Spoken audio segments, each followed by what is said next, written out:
আপনার বাড়ির আশেপাশে ছোট একটা পুকুর আছে, এই পুকুরে আপনি যাচ্ছেন কি কই মাছ চাষ করতে। অর্থাৎ আপনার ১% ২% ৫% একটা পুকুর থাকতে পারে, বা ১০% ১৫% বা ২০% একটা পুকুর থাকতে পারে।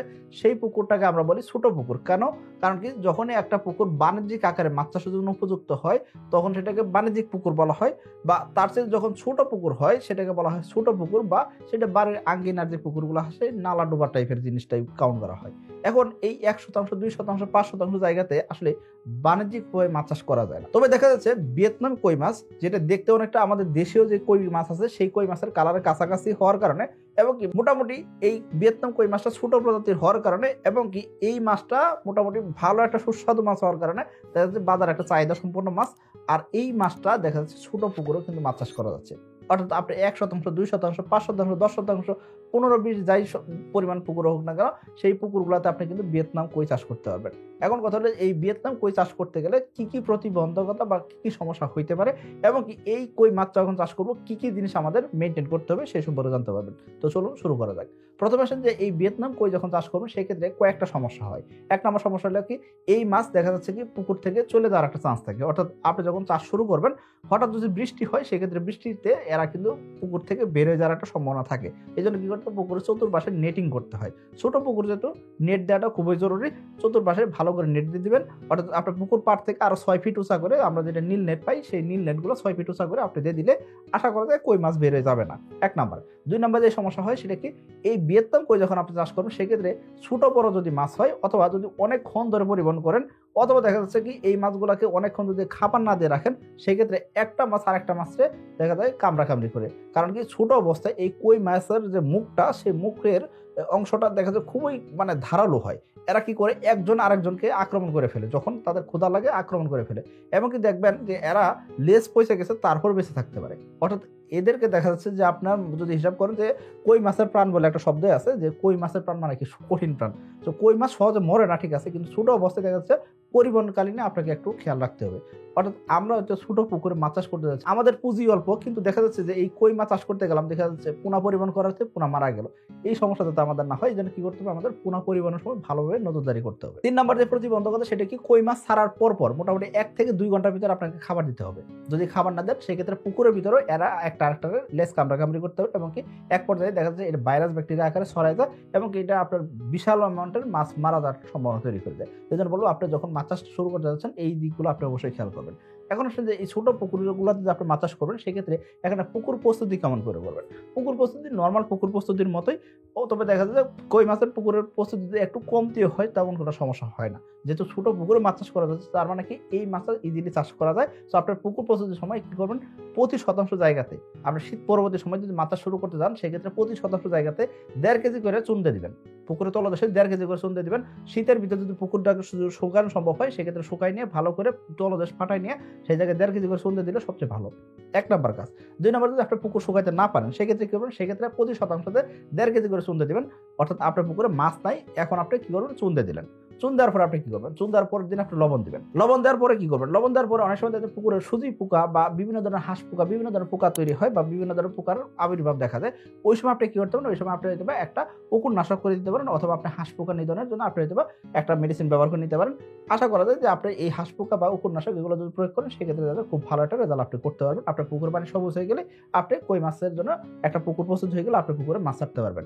এখন কথা হলো যে এই পুকুর পানিটা সবুজ হয় না অনেক সময়, এই ক্ষেত্রে আমরা কি করি, সার ব্যবহার করি। সার ব্যবহার করে পুকুর প্রস্তুত না করার চাইতে আমরা এই জায়গায় কি করতে হবে, প্রোবায়োটিক ব্যবহার করে পুকুরটাকে প্রস্তুত করে নিলে সবচেয়ে ভালো হয়। এখন আসলে যে এই কই মাছের পোনা কখন পাওয়া যায়, কই মাছের পোনা নরমালি মার্চ মাসের ২০ তারিখের পর থেকে নতুন পোনা শুরু হয়।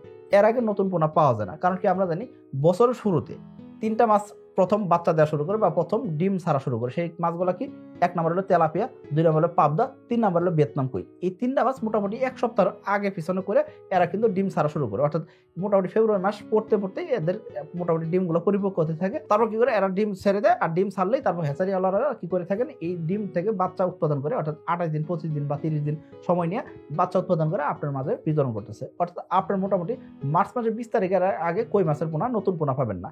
এখন আপনাকে যদি কেউ বলে যে বা মার্চ মাসের আগেই আপনাকে ফেব্রুয়ারি মাসের ভিতরে নতুন পোনা দিবে, এই ক্ষেত্রে যদি বলে সেক্ষেত্রে আমি বলবো হয় ডিমগুলো অপরিপক্ক ডিম থেকে বাচ্চা উৎপাদন করে দিচ্ছে, অথবা গত বছর অর্থাৎ 2024 সালে যে পোনাটা রাখা হয়েছিল সেই পোনাগুলো চাপে রেখে দিয়ে সেই পোনাটা আপনাকে দিতেছে। তো আশা করি এই জিনিসগুলো দেখে শুনে আপনার পোনাটা কেনা দরকার। এখন আপনি যদি পুরাতন পোনা কিনেন সেক্ষেত্রে পোনা বড় হবে কিনা, দেখেন আপনার ছোট একটা পুকুর, এই জায়গাতে আমি বলবো আপনি নতুন পোনা দিয়ে মাছ চাষ করেন। আপনার ভুল করে ভিয়েতনাম কোয়ের পুরাতন পোনা দিয়ে মাছ চাষ শুরু করতে আসবেন না, তাহলে লোকসান হওয়ার একটা চান্স থাকে। আপনার পুঁজি অল্প, সেই ক্ষেত্রে পুঁজিটা কাজে লাগে কিভাবে আপনি মাছ চাষ করতে পারেন সেটাই কিন্তু আমাদের মূল লক্ষ্য, তাই না? এখন আসেন যে এই মাছটাকে আমি খাবার দিয়ে মাছটা পালন করব, এখন কি খাবার দিব? যদি আপনার পক্ষে সম্ভব হয় সেক্ষেত্রে আপনার ভাসমান খাবার দিবেন। ভাসমান খাবার দিলে সবচেয়ে সুবিধা যেটা হয় যেটা আপনি যে পরিমাণ মাছ আছে সেই পরিমাণ মাছ অনুযায়ী আপনি খাবার দিতে পারতেছেন। অবশ্যই বডি পার্সেন্টেজ হিসাব করবেন। শুধুমাত্র কই মাছের বারংবার খাবার দিয়ে গেলাম এই কাজটা করা যাবে না। কই মাছ অতিরিক্ত খাবার খেয়ে ফেলতে পারে, এমনকি খাবার খেয়ে দেখা যাচ্ছে কই মাছের পরিমাণ যা আছে তার সাথে অধিক পরিমাণ খাবার খেয়ে ফেললো, দিন শেষে কই মাছের পরিমাণ পাইলেন কম। অন্যদিকে মাছ যদি ছোট বড় থাকে সেক্ষেত্রে কিন্তু এই মাছগুলো ছোট হয়ে থেকে বড় হইতে পারে না। তো আমাদের কি করতে হবে, নার্সারি করতে হবে। যদি আপনি বলেন যে নার্সারি পুকুর তো আমার নাই, তাহলে একটা পুকুরের ভিতরে আপনি কি করেন, ওই পুকুরে একটা অংশ নেট দিয়ে আলাদা করে নেন, তলদেশে কাদা থাকবে, চতুর্পাশে আপনি নেটিং করে নেবেন। এই জায়গার ভিতরে আপনি যে পরিমাণ মাছ সেই পরিমাণ মাছ আপনি মজুত করে মোটামুটি 15 দিন 20 দিন রাখলেন, রেখে বড় মাছগুলো যেগুলো আছে সেই মাছগুলো আপনি চাষে দিবেন। আর ছোট মাছগুলো অবশ্যই আপনি একটু মন খারাপ হইলেও দিন শেষে কিছু করার নেই, ছোট মাছগুলো আলাদা করে হয় ফেলে দিতে হবে, অথবা অন্য কোনো খামারের কাছে বিক্রি করতে হবে, অথবা আপনার অন্য কোনো পুকুর থাকে সেগুলো দিতে হবে। এই ছোট পোনাগুলো বড় হতে চায় না। তো ভিয়েতনাম কোয়ের ক্ষেত্রে মে মাসের পরিমাণ যদি একটু বেশি থাকে সেক্ষেত্রে একটু দ্রুত রেজাল্ট আসে। ছেলে মাছের তুলনায় মে মাসের গ্রোথটা একটু ফাস্ট হয়। তবে এমন না যে একেবারে ছেলে মাছ বড় হয় না, ছেলে মাছও বড় হয়, তবে তুলনামূলকভাবে মে মাসটা একটু বেশি বড় হয়। তো এই জন্য বলবো নার্সারি করে ছেলে মাছটা বাদ দিয়ে মে মাসটা চাষে দেওয়ার জন্য। এতে করে আপনার লাভবান হওয়ার পার্সেন্টেজটা অনেকাংশে বেড়ে যাবে। এখন আসলে যদি আপনি হাতে বানানো খাবার দেন, অর্থাৎ কিনা খাবার খাইতে পারবেন, হাতে বানানো খাবার দিয়ে যদি মাছ চাষ করেন সেই ক্ষেত্রে আমি বলবো 4 থেকে 4.5 মাস আপনার সময় লাগবে। আর যদি কিনা খাবার দিয়ে মাছ চাষ করেন সেক্ষেত্রে 80 দিন থেকে 100 দিনের ভিতরে কই মাছ বাজারজাত করতে পারবেন। অর্থাৎ ছোট বড় যে কোনো পুকুরে আপনি মাছ চাষ করতে পারেন, কোনো সমস্যা হবে না। আপনি কই মাছ খাবারের ক্ষেত্রে অবশ্যই এদের একটু দামি খাবার দিতে হয়, 28% 30% প্রোটিনের খাবার দিতে হয়, সেই খাবারটা অবশ্যই দিবেন।